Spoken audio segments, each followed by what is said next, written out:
Et yo, je sais pas ce qu'elle est ça. Allez, du coup, on sent que l'histoire se rapproche quand même plus ou moins de la fin.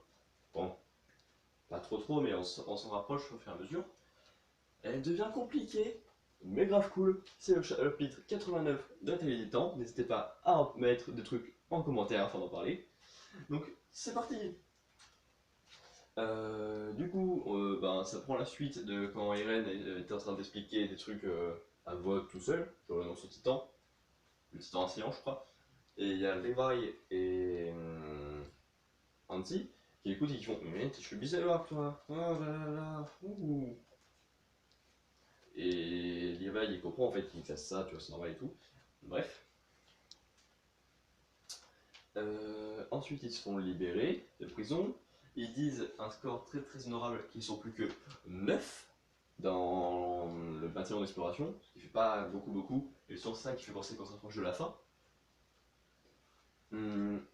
Ensuite, on apprend qu'ils vont se préparer parce qu'ils ont rendez-vous avec la reine, qui est Historia Weiss. Et du coup, c'est cool parce que c'est longtemps qu'on l'a pas vue. Et justement, on la voit. Elle a reçu un message de Ymir par le biais de Rainer. Et ça, c'est cool parce qu'elle s'aime bien, elle, relation est stylée. Du coup, elle explique les conditions dans lesquelles elle est. Bah, sa vie, soit. Et qui explique qu'elle n'a pas de regret d'être morte là-bas. Euh, Ouais, qu'elle a eu une vie de merde et tout, qu'elle a subi la même chose que Grisha, sauf qu'elle s'est pas fait sauver, du coup elle s'est fait transformer en dragon, je veux dire, en titan et elle est tombée du haut du mur. Sauf que sur la route, bah, elle a croisé le troisième mec, là, celui qui accompagnait Rainer et Berthold, elle l'a bouffé, hop, elle s'est transformée en titan Shrifters, donc en contrôleuse de titan, là, que je sais pas comment ça s'appelle. Voilà. Du coup, après elle a pu commencer sa nouvelle vie et ne plus craindre la mort, vraiment, tu vois. Voilà. Et elle explique à la fin qu'elle aurait bien aimé épouser Historia. Voilà, du coup, Andy lui demande s'il n'y a pas d'indice ou quelque chose, parce que bah, devant Rainer, elle peut pas donner les explications, tu vois, direct, c'est pas très discret. Et Historia n'en voit pas directement, moi je pense que c'est lié par rapport à ce truc de mariage, parce que je ne vois pas du tout pourquoi est-ce qu'elle lui dit ça. Voilà. Ensuite, elle, du coup, elle se fait rejoindre par Mikasa, Eren, Armin, Andy et Leroy. Ils parlent un peu, elle se sent un peu coupable du fait de ne pas les avoir accompagnés dans leurs problèmes, qui sont quand même pas mal gros.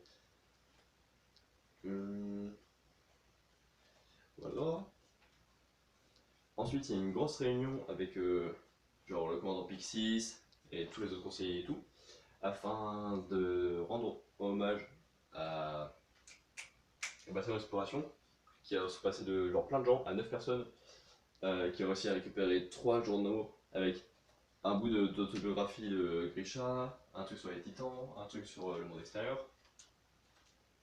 Et du coup, ils commencent à en discuter. Euh, Eren fait tilt un moment dans sa tête en comprenant que, enfin après qu'il s'est parlé du pouvoir du titan ancestral là, qui contrôle les autres titans, qu'en fait, eh ben, genre il n'y a que la famille royale qui peut contrôler le pouvoir, sauf que s'ils font ça, il y a le fait que le roi ait modifié la mémoire des gens pour qu'ils oublient le monde extérieur parce que c'est un méchant, qui les contrôle et puis du coup ils peuvent pas vraiment l'utiliser.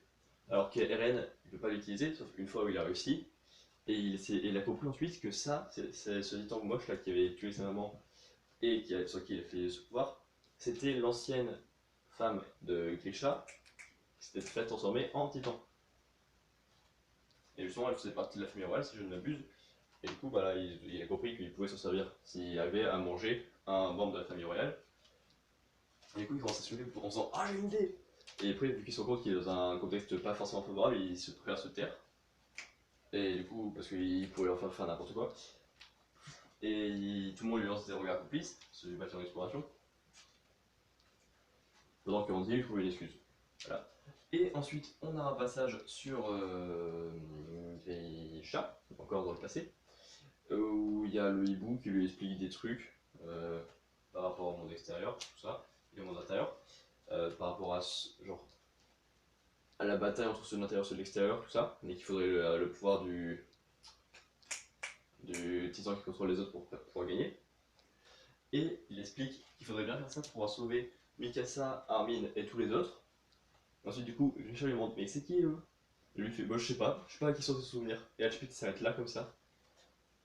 Du coup, ça veut dire que les mêmes choses se répètent en boucle tout le temps, ou quelque chose comme ça, tu vois. C'est assez étrange en tout cas de savoir que les gens dans le passé, ce mec du passé s'est dit tiens, il faut que je sauve Mikasa et Armin alors qu'il il les connaît pas. C'est assez étrange, mettez vos théories en commentaire, j'aimerais bien votre avis. Salut!